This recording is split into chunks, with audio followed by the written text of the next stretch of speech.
De hoje, do Catecismo de Heidelberg, que nós vamos estudar, ela fala sobre a fé verdadeira, ela trata sobre esse assunto.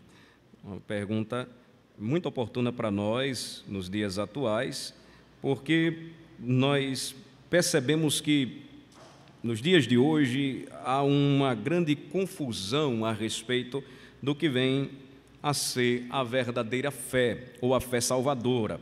A pergunta de hoje, a pergunta 21, ela diz: o que é a verdadeira fé? A resposta é: a verdadeira fé é a convicção com que aceito como verdade tudo aquilo que Deus nos revelou em sua palavra.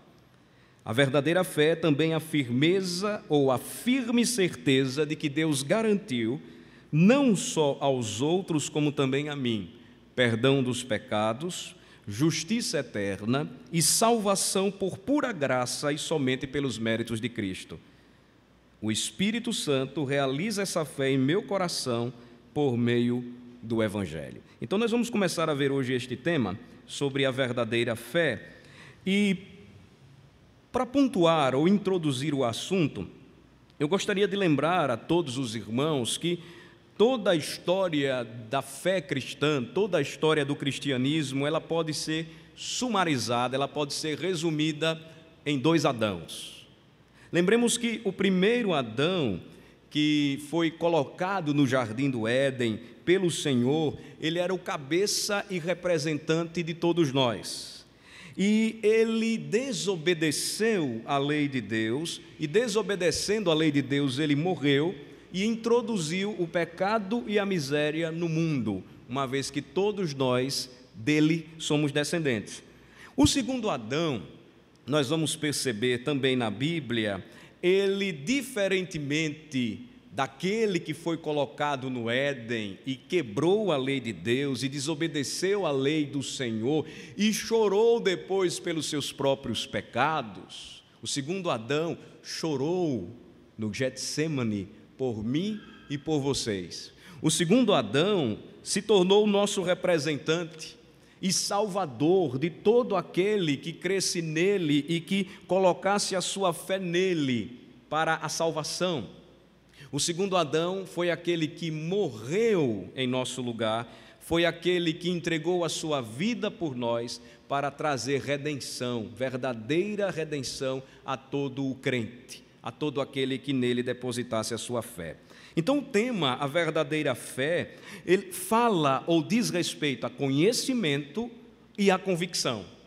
Ter fé verdadeira, a fé dada pelo Senhor, não é somente conhecer a Deus, mas é ter convicção de que Ele de fato é o Senhor e que Cristo é o único e suficiente Salvador.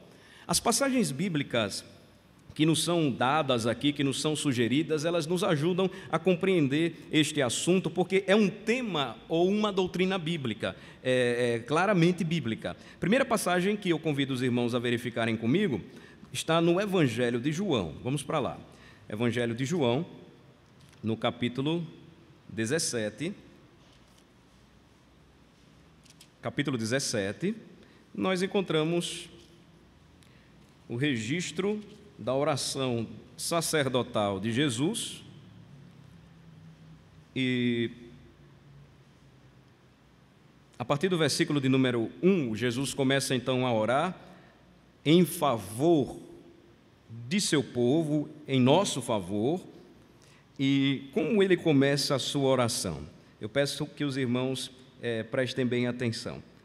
Tendo Jesus falado estas coisas, levantou os olhos ao céu e disse: Pai, é chegada a hora, glorifica teu Filho, para que o Filho te glorifique a ti, assim como lhe conferiste autoridade sobre toda a carne, a fim de que ele conceda a vida eterna a todos os que lhe deste. Vamos ler o versículo 3 juntos? Vamos lá. E a vida eterna é esta, que te conheçam a ti, o único Deus verdadeiro, e a Jesus Cristo, a quem enviaste. Então, a fé verdadeira é a convicção com que eu aceito como verdade tudo aquilo que Deus revelou em sua palavra acerca ou a respeito dele e também de seu Filho Jesus Cristo. Na oração que Jesus fez ao Pai, ele disse o seguinte: a fim de que ele conceda a vida eterna a todos os que lhe deste. E a vida eterna é esta. Em que consiste a vida eterna? Que te conheçam a ti. Fé verdadeira envolve conhecimento.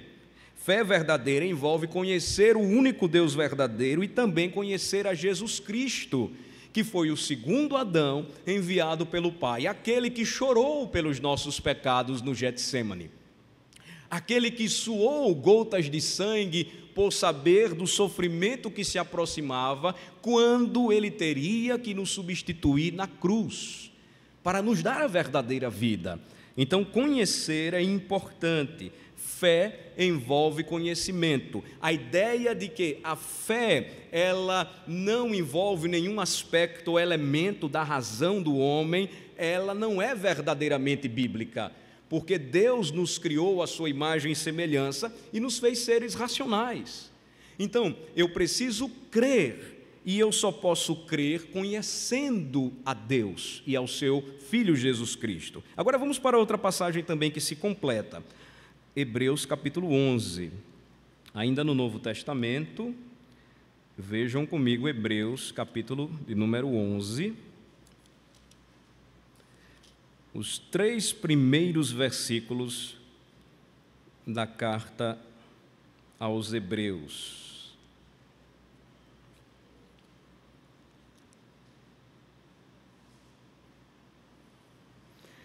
Hebreus 11, versículos de 1 a 3. Vamos ler juntos, vamos lá. Ora, a fé é a certeza de coisas que se esperam, a convicção de fatos que se não veem, pois pela fé os antigos obtiveram bom testemunho. Pela fé entendemos que foi o universo formado pela palavra de Deus, de maneira que o visível veio a existir das coisas que não aparecem. Então, a verdadeira fé, ela não envolve apenas conhecimento, mas também convicção. Eu preciso conhecer, e conhecendo a Deus, eu sou levado a crer, e crer ou ter fé em Deus é ter convicção de que Ele é verdadeiro e real. Olhem novamente para a carta aos Hebreus aí, o capítulo que nós estamos vendo. O autor começa falando sobre a natureza da fé e diz: ora, a fé é a certeza de coisas que se esperam, envolve convicção. A fé é a convicção de fatos que se não veem, pois pela fé os antigos obtiveram bom testemunho. O que o autor aos Hebreus está dizendo aqui àqueles irmãos que estavam sendo tentados a abandonar todo o projeto de Deus para a salvação de seu povo, é que tudo aquilo que os antigos creram e no que esperaram foi baseado na fé e no conhecimento que eles tinham do Deus Salvador, Redentor, e também a convicção de que era real tudo o que estava se passando, tudo o que estava acontecendo. Versículo 3 aí, vejam uma primeira fundamentação que ele utiliza: pela fé entendemos que foi o universo formado pela palavra de Deus. Antes de apresentar toda a galeria dos heróis da fé, notem que o autor aos Hebreus, ele abre a sua argumentação, o seu pensamento, claro, guiado pelo Espírito Santo de Deus, para dizer que a fé, que envolve conhecimento e convicção, leva o crente a entender que o mundo foi formado pela palavra de Deus. Os defensores de um mundo evolucionista atacam aqueles que acreditam, que entendem que o universo foi formado pela palavra de Deus, que surgiu do nada pelo poder criativo, pelo poder criador da palavra daquele que disse: haja luz e houve luz. Porém, eles precisam ter fé, conhecer aquilo que eles teorizam, ter convicção daquilo que eles defendem. Quando dizem que o mundo ele evoluiu e ele não teve um criador por trás, Eles precisam, quando afirmam tudo isso, de muita fé, porque eles não podem provar o que eles estão dizendo.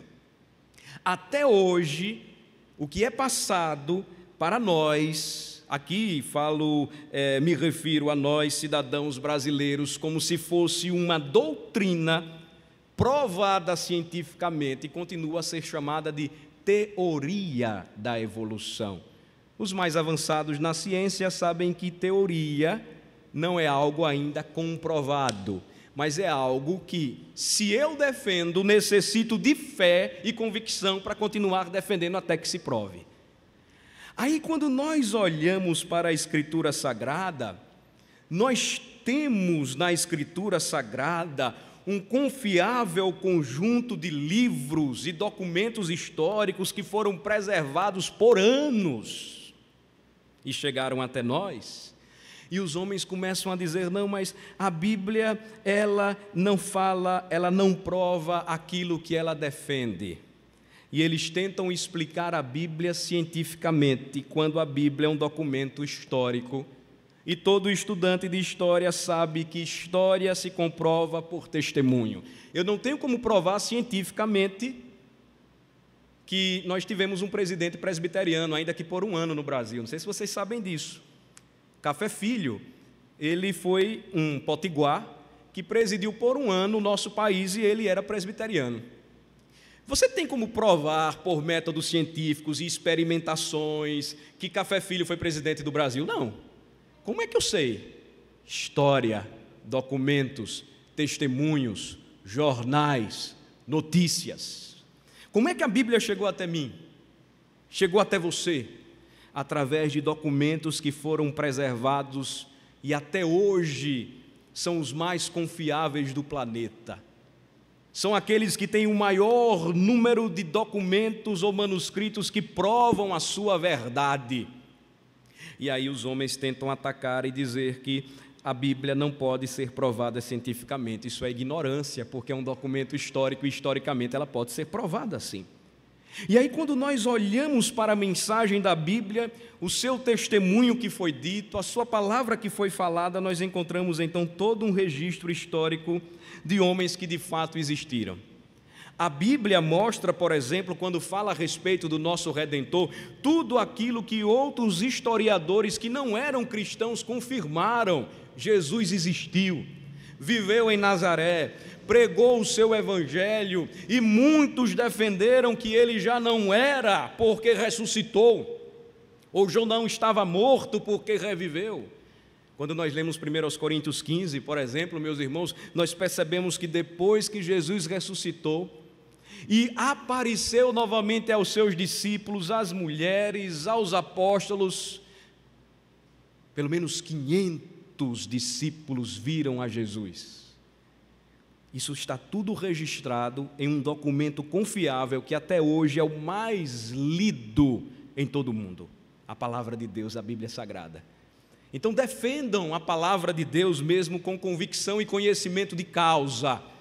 Não é um livro comum, é a palavra de Deus e que foi preservada na história para nos falar a respeito da fé verdadeira, Agora, por que conhecer apenas não é suficiente? Vimos que a fé envolve convicção.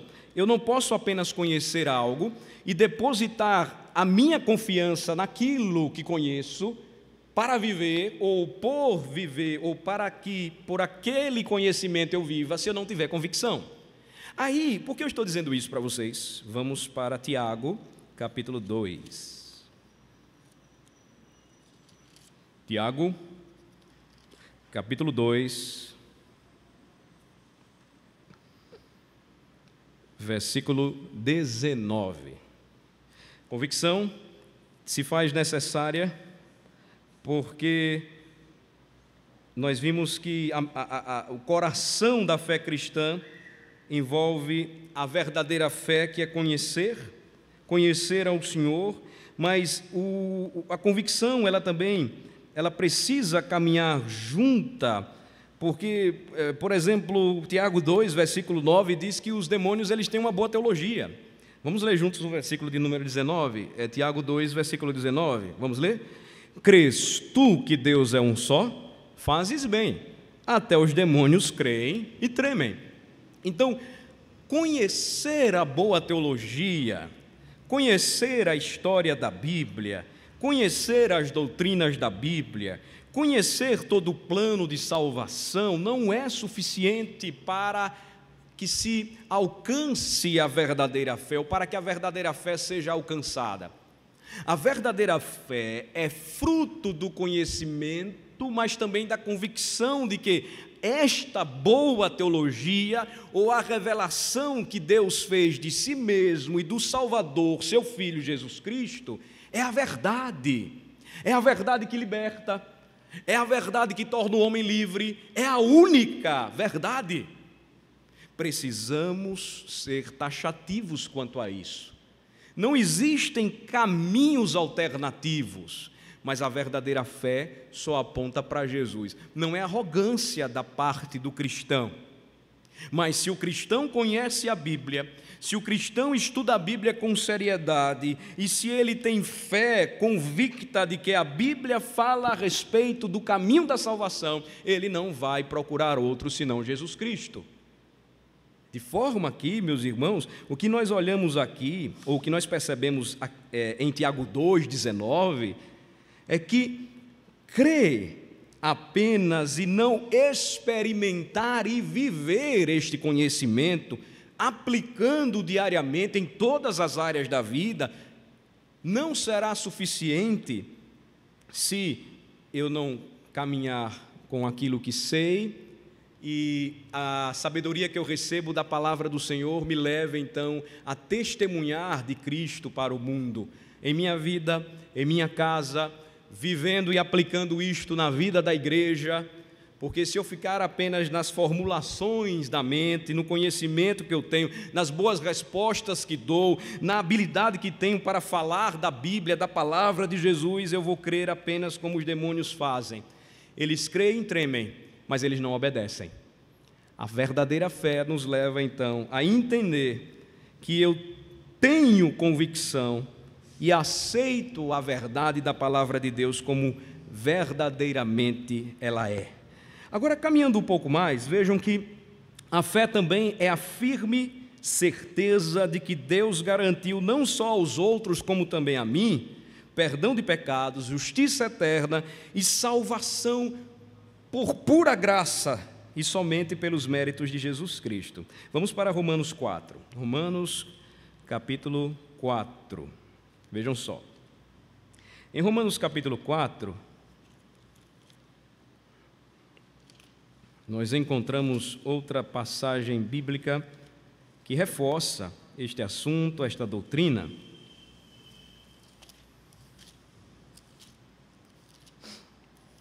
A partir do versículo 18.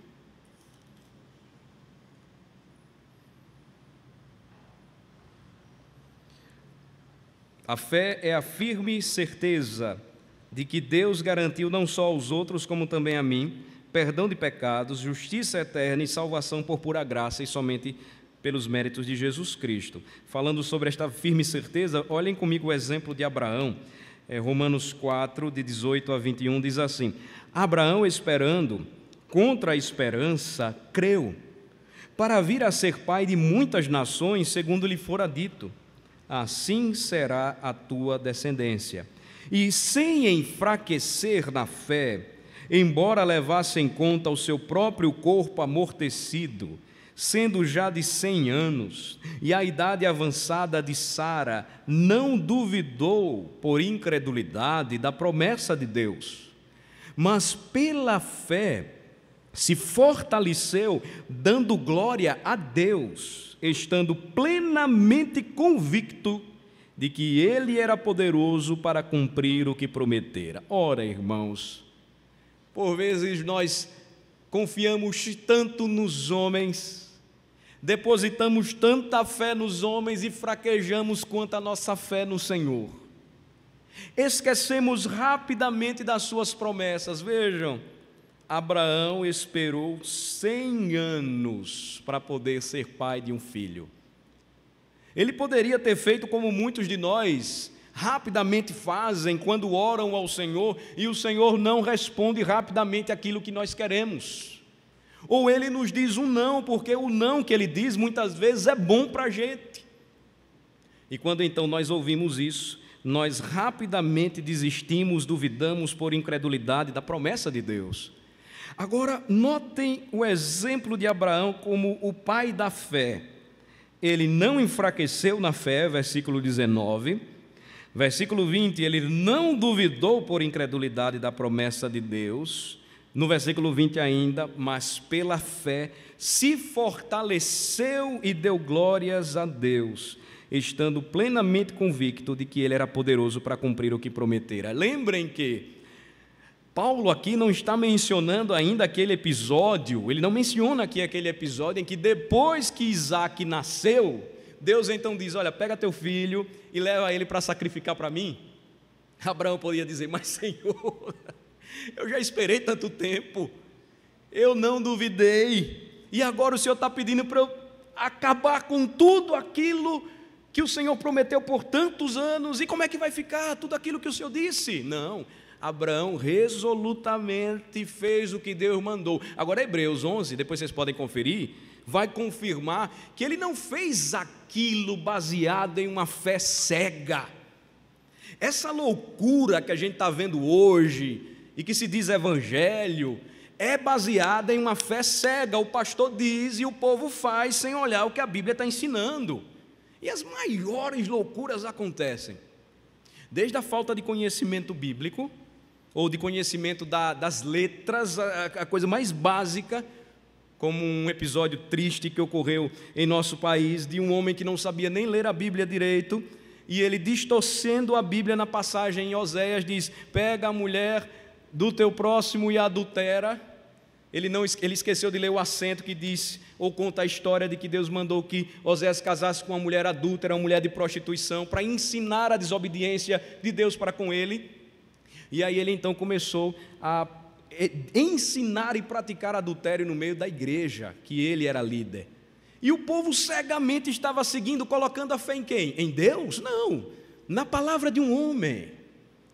E hoje nós encontramos estas promessas malucas, que muitos estão falando em nome de Deus, e os crentes nem ao menos verificam se é aquilo que a Escritura está dizendo, porque quando verificam, não ficam. Quando verificam, não ficam, dizem, não, alguma coisa está errada. Mas Hebreus 11 vai dizer que quando o Senhor falou para Abraão, vá até o monte, leve o seu filho e ofereça para mim como holocausto, ele não fez isso cegamente.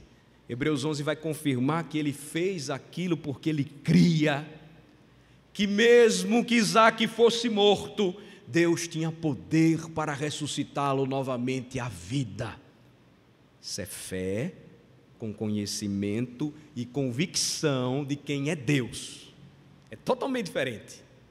E aqui o autor aos Hebreus mostra para nós uma doutrina maravilhosa que começa a agir na vida do crente quando ele é alcançado pela graça de Deus em Cristo. Outra passagem que nós podemos usar aqui, podemos utilizar ou mostrar, reforçando esta verdade bíblica, aí no capítulo 5 de Romanos, vejam comigo, Romanos 5, versículo 1. Romanos 5, versículo 1. Diz o quê? Vamos ler?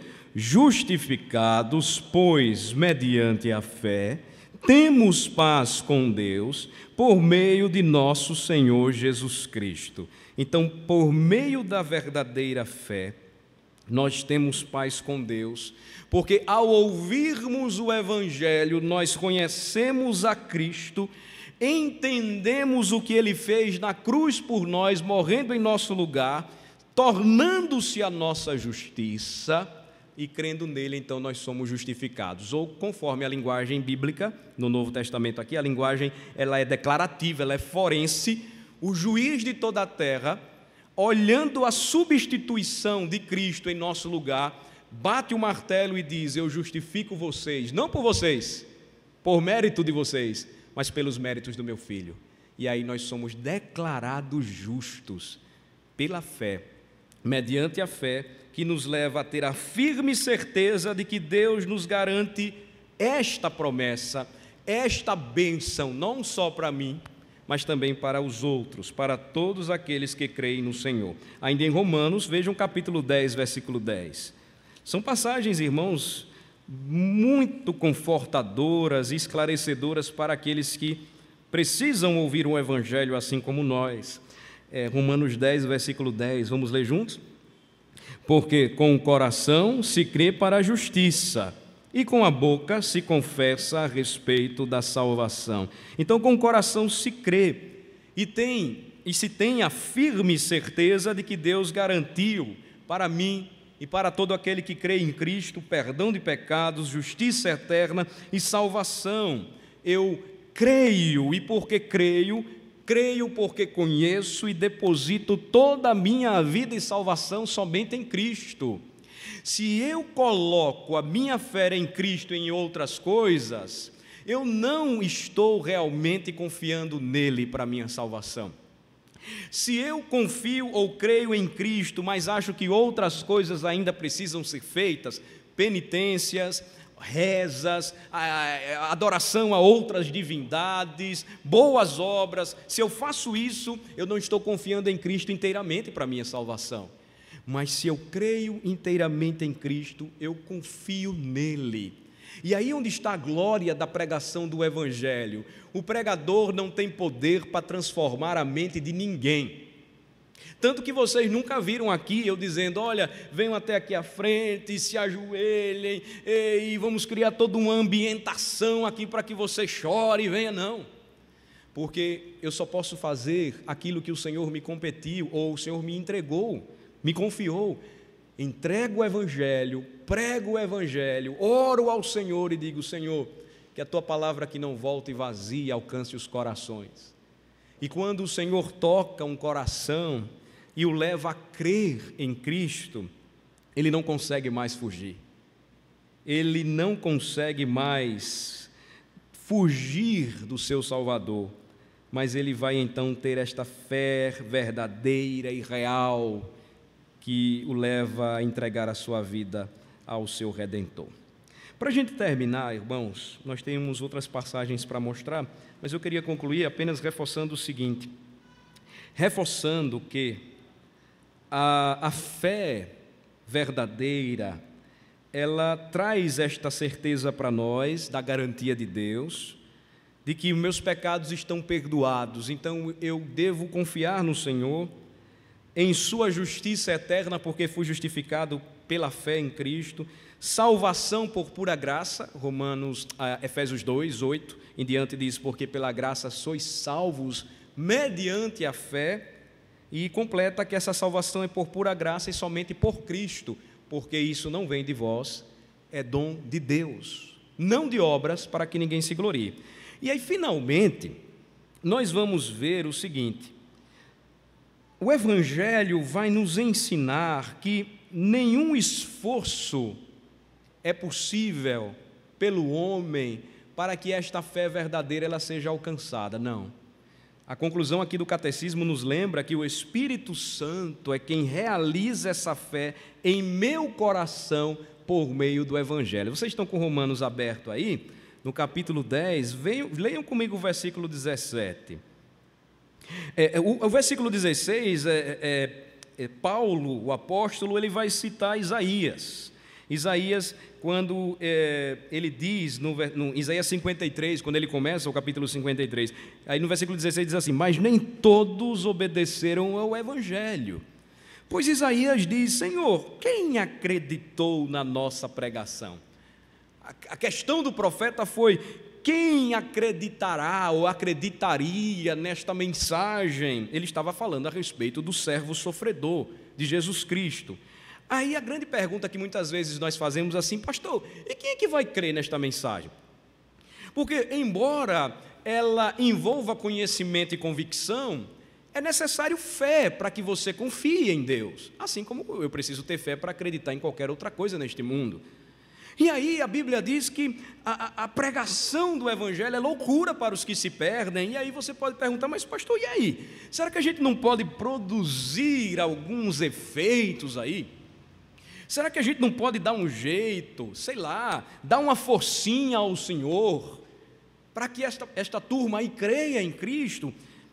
A pergunta de Paulo, citando Isaías, é: Senhor, e quem acreditou na nossa pregação? E veja a resposta que vem em seguida, em Romanos 10, versículo 17. Quem vai acreditar? Vamos ler?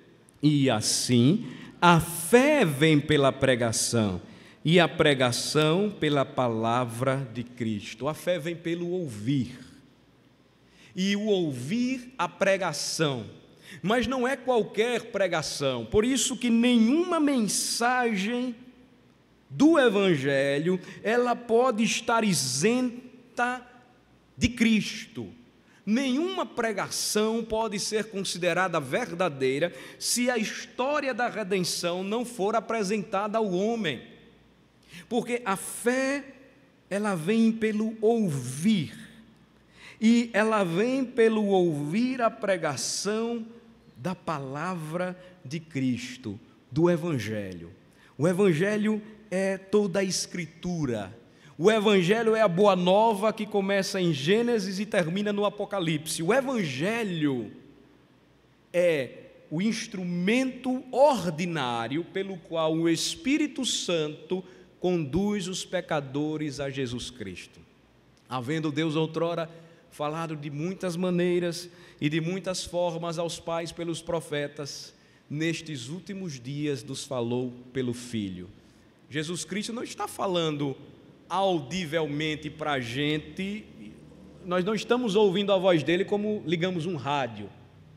Jesus Cristo continua a falar para nós todas as vezes que o seu evangelho é pregado. Calvino gostava de dizer, o reformador João Calvino, o seguinte, que quando o evangelho é pregado em nome de Deus, é como se Deus em pessoa falasse conosco. Se cremos que a Bíblia é a palavra de Deus, se cremos como a Bíblia diz que a fé vem pelo ouvir a pregação da palavra de Cristo, e este é o meio pelo qual a fé verdadeira será produzida nos corações, louvemos ao Senhor, porque não foi por mérito próprio que nós chegamos até aqui, mas foi porque um dia Deus nos abençoou usando alguém para falar do Evangelho para nós. De alguma forma o Evangelho chegou até nós, e nós ouvimos a palavra, e ouvindo a palavra, nós corremos aos pés do nosso Redentor. Vamos orar. Senhor, nós te louvamos e te agradecemos por este momento. Te agradecemos porque a tua palavra nos ensina de maneira maravilhosa a respeito das boas novas que o Senhor nos trouxe em Cristo Jesus. A fé verdadeira é aquela que nos leva a conhecer ao Senhor e a Jesus Cristo, que nos leva a confiar somente em Cristo para a nossa salvação. É uma ação graciosa do Teu Espírito, aplicando em nós tudo aquilo que foi revelado.